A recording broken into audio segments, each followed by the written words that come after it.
Fast Food Nation by Eric Schlosser. Agriculture is the science, art, or occupation concerned with cultivating land, raising crops, and feeding, breeding, and/or raising livestock. The rapid expansion of industrial growth has helped the rise and development of the fast food industry and has outdated and overpowered the traditional agricultural practices that we held for a long time.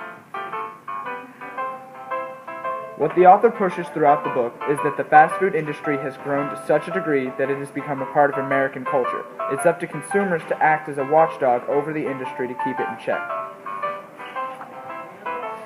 Marketing is an important contributor to the growth of the fast food industry. For example, McDonald's Corporation launched a marketing campaign directed at children, and they soon became the #1 fast food restaurant in the country. Not only were early fast food restaurants very successful in their advertising, they revolutionized the contemporary era of marketing. Throughout the text exists bias. The three main examples include an anti-conservative bias, the author occasionally showing greater favor towards the minority rather than the majority groups, and he also gives little perspective on the business view of things. Labor, for better or for worse, fast food chains have offered millions of temporary minimum wage jobs to Americans each year. Although they bring many new jobs to the economy, the positions only pay minimum wage or not far above, and often don't last longer than 6 months. This certain quote from the Fast Food Nation is very interesting and important.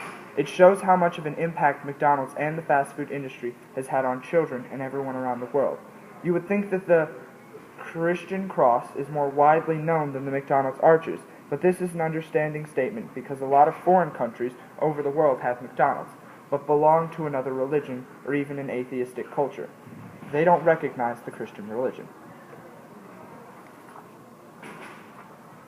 In this book, we learn about the fast food industry.